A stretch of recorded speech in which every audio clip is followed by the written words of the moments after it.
Au sommaire de ce journal, le World Chocolate Initiative 2023 a refermé ses portes, une rencontre d'échange en faveur de la création d'un chocolat de qualité. Une rencontre de la clientèle s'est tenue à Abidjan, l'édition 2023 du Salon de la relation client et de la dématérialisation Expo Africa a tenu toute cette promesse. Au CAMPC, le cabinet Éveil de Champions a organisé une conférence sur le thème de l'éducation et des stratégies de lutte contre l'échec. Et la capitale politique Yamoussoukro a abrité le Festival international de mode et recyclage. Plus de précisions dans ce journal.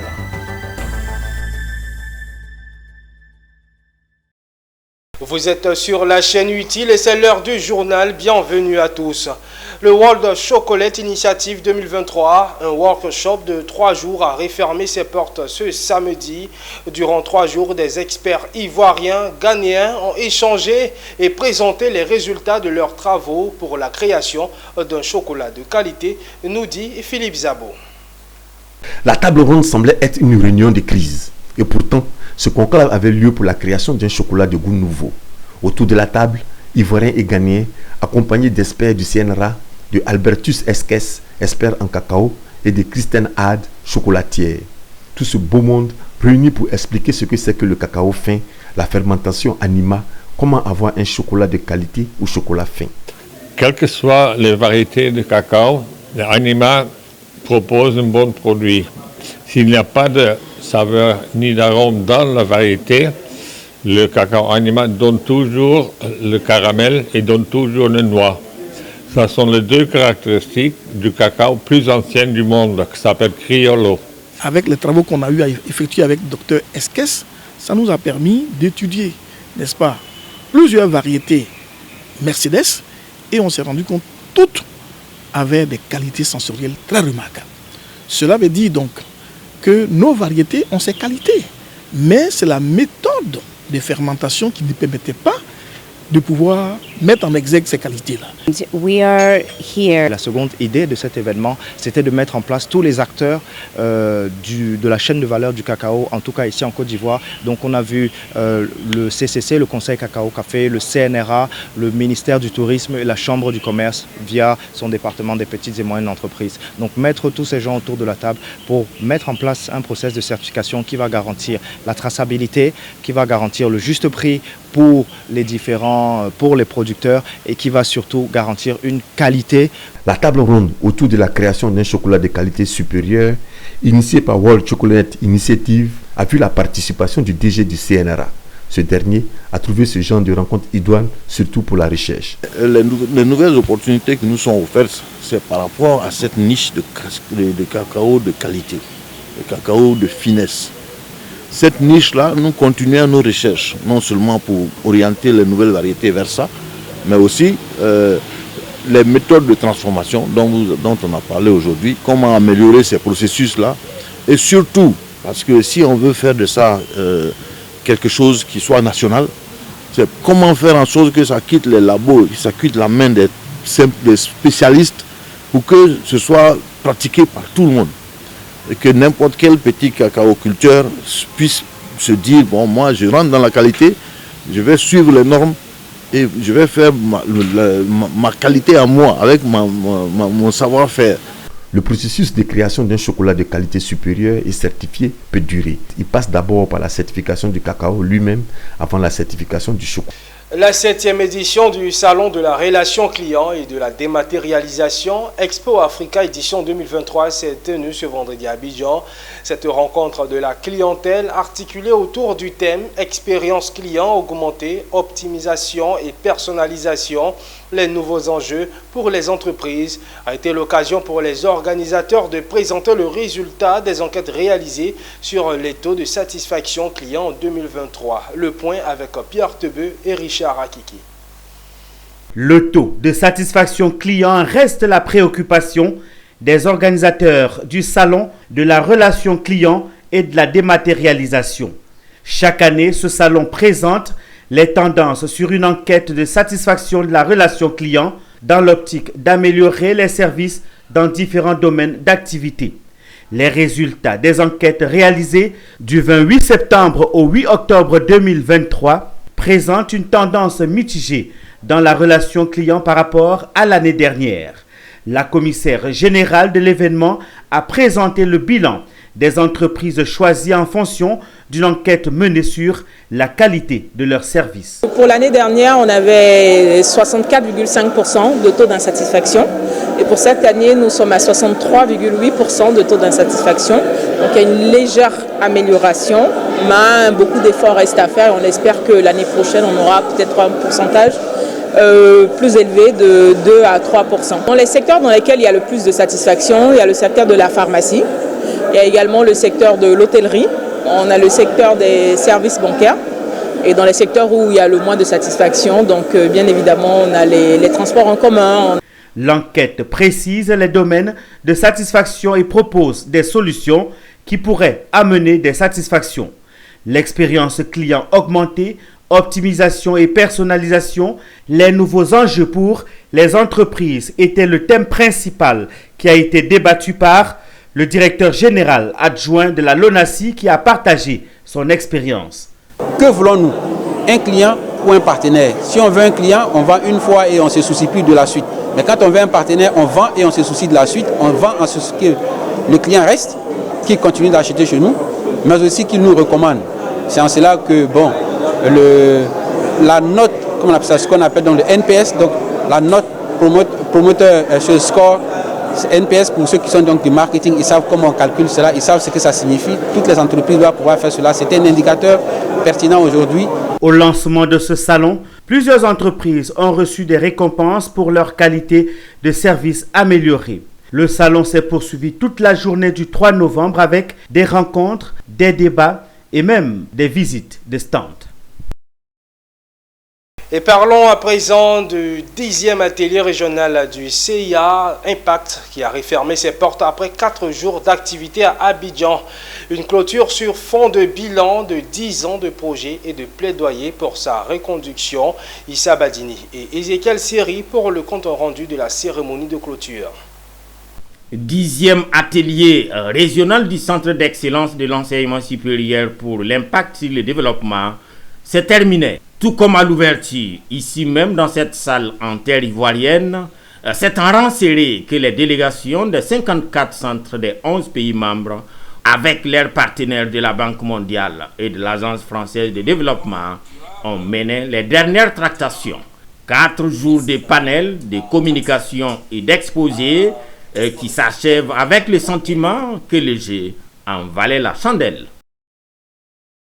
Cela nous a permis de relever un certain nombre d'acquis et d'atouts par rapport aux différents indicateurs qui sont atteints par les centres d'excellence.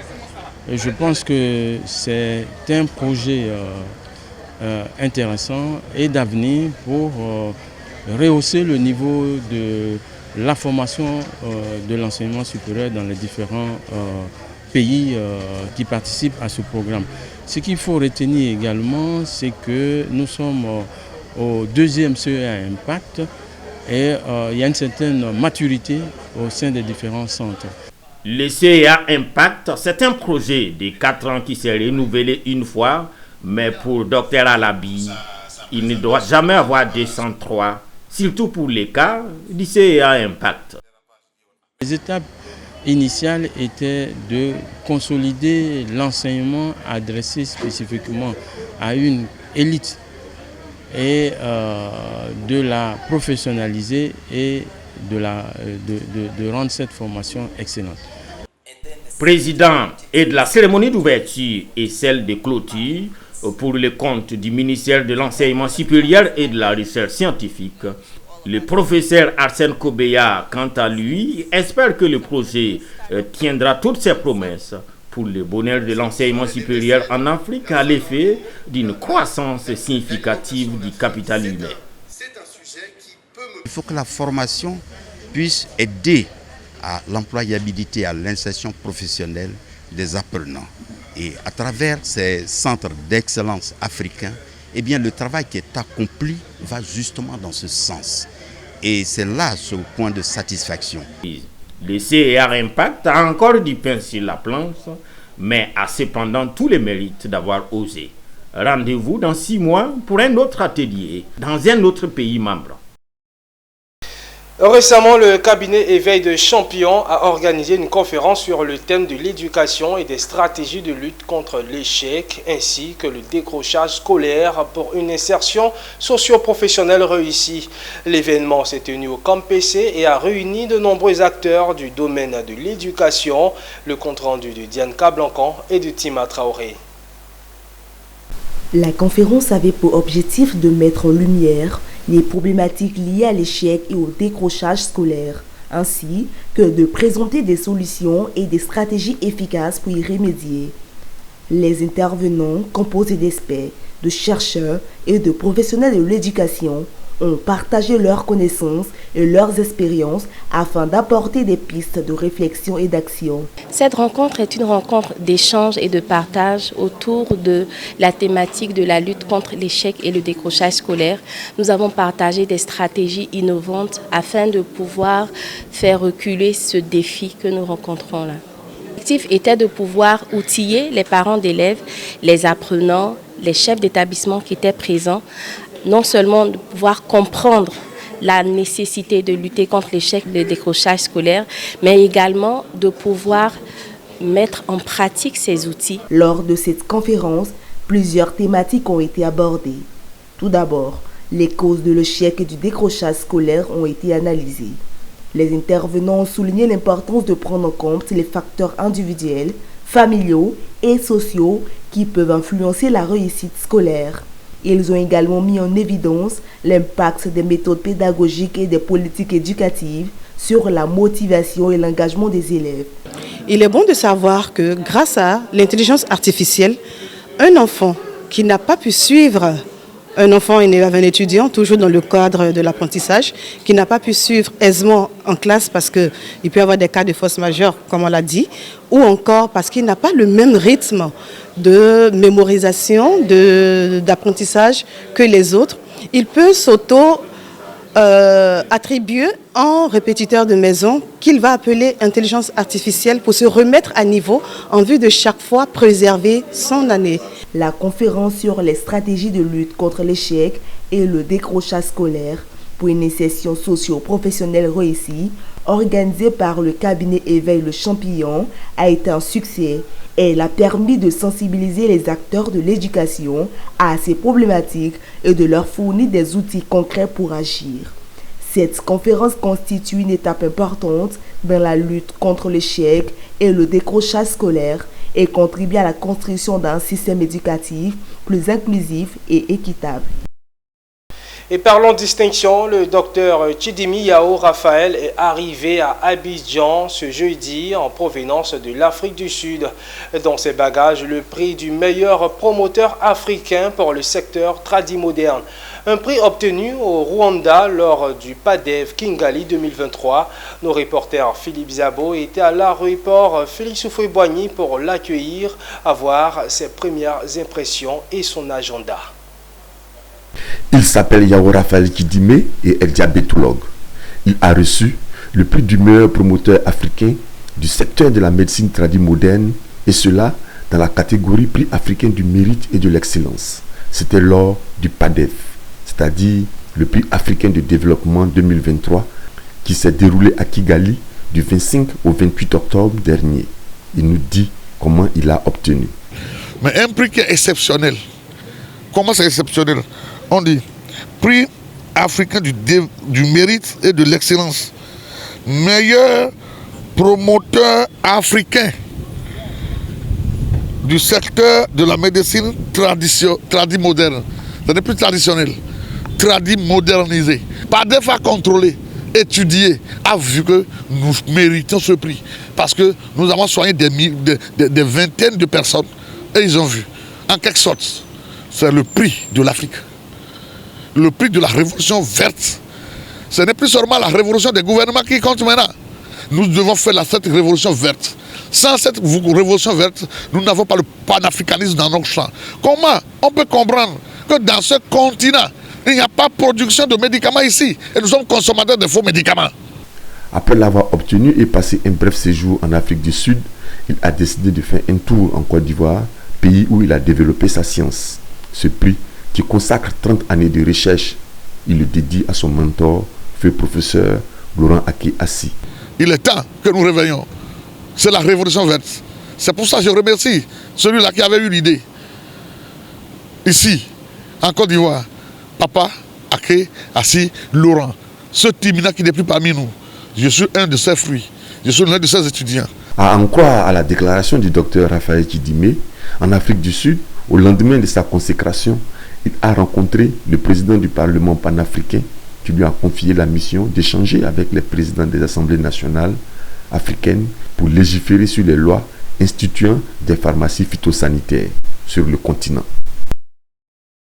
Récemment, à Yamoussoukro s'est tenue la 2e édition du Festival international de mode et recyclage, placé sous le thème mode et écologie. Cette 2e édition qui s'est tenue à la Fondation Félix Houphouët-Boigny pour la recherche de la paix à Yamoussoukro s'est déroulée avec plusieurs innovations par rapport à celle de la première année. Durant 2 jours, les festivaliers sont venus nombreux prendre part à cette 2e édition du Festival de mode et de recyclage des déchets à l'initiative du président de l'organisation professionnelle du textile du département de Yamoussoukro, Siakele Prosper. Démarré par une visite des stands, les invités ont eu droit aux expositions-ventes qui ont mis en lumière le savoir-faire des acteurs de recyclage des déchets, puis des panels et un défilé de mode.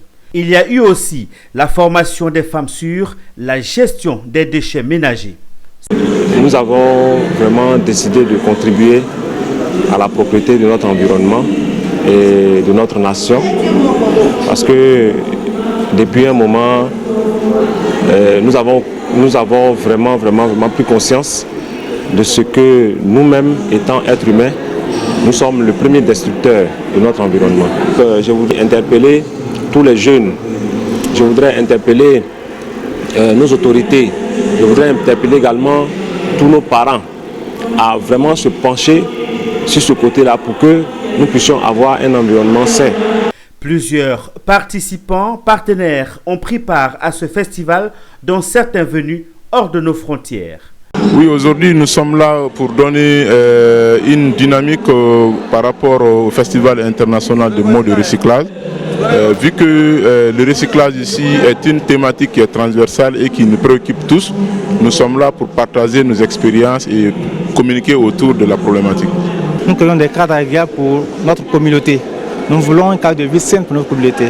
Et nous avons constaté que lorsque nous créons les cadres, lorsque l'humanité est présente, alors là aussi naissent les déchets.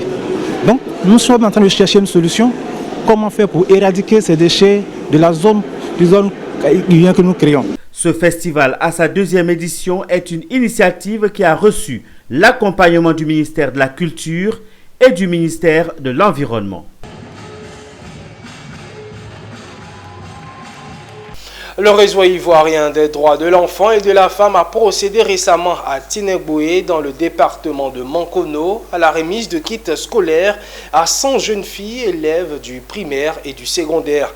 Une opération du RIDEF inscrite dans le cadre de son programme d'appui à la scolarisation, au maintien et à l'achèvement scolaire de la jeune fille. Le réseau ivoirien pour la défense des droits de l'enfant et de la femme intensifie ses initiatives d'appui à la scolarisation de la jeune fille. À Tienengoué, dans le département de Mankono, le RIDEF s'est mobilisé en faveur de 100 jeunes filles élèves du primaire et du secondaire. Des mains des responsables de l'organisation, elles ont reçu des kits scolaires pour leur permettre d'effectuer une excellente année académique 2023-2024. Des dons du RIDEF pour contribuer à leur maintien à l'école et surtout les mettre à l'abri du besoin en matière d'outils didactiques pour leurs études. Tout ceci s'inscrit dans un programme détaillé ici par la présidente du RIDEF. Pour cette année scolaire 2023-2024, Tiningwe a été identifié et il s'agira d'accompagner 100 filles, dont 70 pour le secondaire et 30 filles pour le primaire. Cet appui va consister pour aujourd'hui à l'octroi de kits scolaires, mais aussi à des renforcements de capacités de 250 filles et de 100 femmes pour qu'elles acquièrent des compétences de vie dans l'optique de leur autonomisation, tant au niveau juridique qu'économique. Je remercie l'ONG RIDEF pour ce kit scolaire. Cette dotation en manuel scolaire vient donc à point nommé pour les bénéficiaires dont les parents peinent souvent à assurer le minimum permettant à la jeune fille d'aller à l'école. Une situation source d'abandon et de non-achèvement scolaire à laquelle s'attaque le RIDEF en mettant en œuvre ce programme. C'est pourquoi les intervenants à la cérémonie de remise des kits, avec à leur tête le sous-préfet de Tienengwe, ont appelé à donner de la chance à la jeune fille en pays Koro. Je voudrais dire aux parents que ces kits-là doivent être effectivement utilisés par les jeunes filles à qui ces kits sont destinés. Avec le RIDEF, nous allons travailler en synergie d'action pour défendre les droits des femmes au sein de la population Koro. En plus de la jeune fille, le RIDEF va aux côtés d'autres partenaires porter son combat sur les mots minant l'épanouissement des femmes à Tienengwe. Elles bénéficieront à cet effet de renforcement de capacité pour contribuer à mieux défendre leurs droits et leur autonomisation. L'année 2023 est dédiée à la jeunesse et celle de Kwasi Datekro ne doit pas être en marge de ce train de l'excellence. Voilà pourquoi le député de la localité, son nom Jean-François Donald, a organisé la première édition d'une grande journée d'excellence qui a permis de récompenser les meilleurs élèves filles et garçons des lycées et collèges et plusieurs enfants du primaire, nous dit Anissé Kouadio. Son nom, Jean-François Donald, député de Kwasi Datekro-Boya, est soucieux que l'avenir se prépare maintenant à travers une relève bien formée. Soutenu par le ministre d'État Kobena Kwasi Adjoumani et le ministre Amédée Kwaku, a organisé la première édition des journées d'excellence et de mérite des élèves du primaire et des lycées et collèges de la sous-préfecture de Kwasi Datekro. À la tête de la Côte d'Ivoire, on a un président de la République qui prône l'excellence. Donc je vous demande de bien travailler à l'école et vous allez voir que à la suite de cela, vous serez demain les grands cadres de ce pays. Sous les yeux des parents, amis et connaissances, ce sont 405 élèves du primaire, plus d'une centaine de lycées et collèges qui ont été honorés publiquement. Merci à l'honorable Sona Jean-François. Ce prix va m'aider pour pouvoir bien bosser parce que ça va m'encourager car je sais que si je travaille, j'aurai plus de prix que cela. Cette activité avait également pour objectif, en toile de fond, d'interpeller les jeunes filles à fermer leurs jambes, leurs cuisses et à ouvrir davantage leurs cahiers. Car le lycée Essi Amara de Kwasi Datekro a enregistré lors de l'année scolaire écoulée plus de 15 cas de grossesse. Les meilleures filles élèves ont été également distinguées afin de stimuler leurs camarades à prendre davantage leurs études au sérieux. Je ne sais pas comment l'exprimer. C'est une joie, une grande joie et je sollicite les autres filles aussi à étudier car c'est le travail qui paye. Aux récipiendaires, élèves, je vous engage à maintenir allumée cette flamme de meilleur pour éclairer vos frères et sœurs à vous imiter et à suivre vos pas. En marge de cette journée d'excellence, son nom Jean-François Donald, le député de Kwasi Datekro, a offert une imprimante photocopieuse aux responsables du lycée pour les aider dans l'exercice de leurs fonctions. À travers de telles initiatives, son nom Jean-François Donald et l'ensemble des autorités qui l'accompagnent ont pour objectif de former les élites et les cadres de demain qui travailleront à bâtir ce pays dans le bonheur, comme notre hymne national l'indique.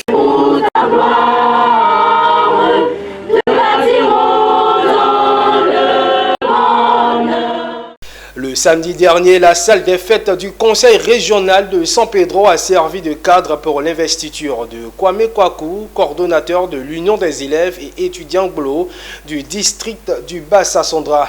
Témoins de l'investiture, les élèves et étudiants Glo de la région.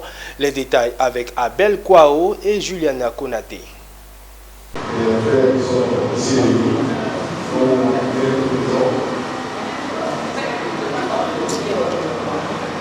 C'est pratiquement une intronisation à la salle des fêtes du conseil régional de San Pedro. L'investiture de Kwame Kwaku, coordonnateur de l'Union des élèves et étudiants Glo du district du Bas-Sassandra en présence des élèves et étudiants et de nombreux autres témoins.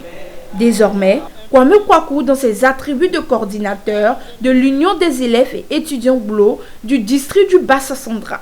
Je dis merci à la présidente et au conseil exécutif de m'avoir élu, d'avoir porté la voix sûrement d'être le coordonnateur du Bas-Sassandra. Je leur dis merci et je ferai un travail exemplaire pour pouvoir honorer le GLO dans la région du Bas-Sassandra. Estelle Kwame, présidente nationale de l'Union des élèves et étudiants GLO, elle a aussi effectué le déplacement. Occasion pour elle d'encourager ses sœurs GLO à être des leaders. Depuis 2019, nous passons à chaque entrée sensibiliser nos petites sœurs et nos petits frères à pratiquer l'abstinence pour ceux qui ne sont pas encore arrivés et ceux également qui veulent être en relation de se préserver. Alors nous luttons également contre les congés anticipés. Le parrain de cérémonie Dominique Oka Alamba, cadre au port autonome de San Pedro, quant à lui, a exhorté ses filleuls à cultiver les valeurs de solidarité, de fraternité et de cohésion. Et tout à l'heure, je suis intervenu sur 3 points. La question de la solidarité et de la fraternité, parce que pour moi c'est essentiel. Pour qu'une société puisse évoluer, il faut qu'il y ait cette cohésion, cette solidarité entre les fils et les filles d'une région, d'un village donné. Donc j'ai insisté sur cette valeur-là parce que pour moi, c'est extrêmement important.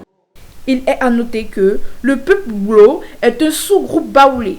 On le retrouve dans la région de Boaké, précisément dans les sous-préfectures de Longibonu et de Diabo.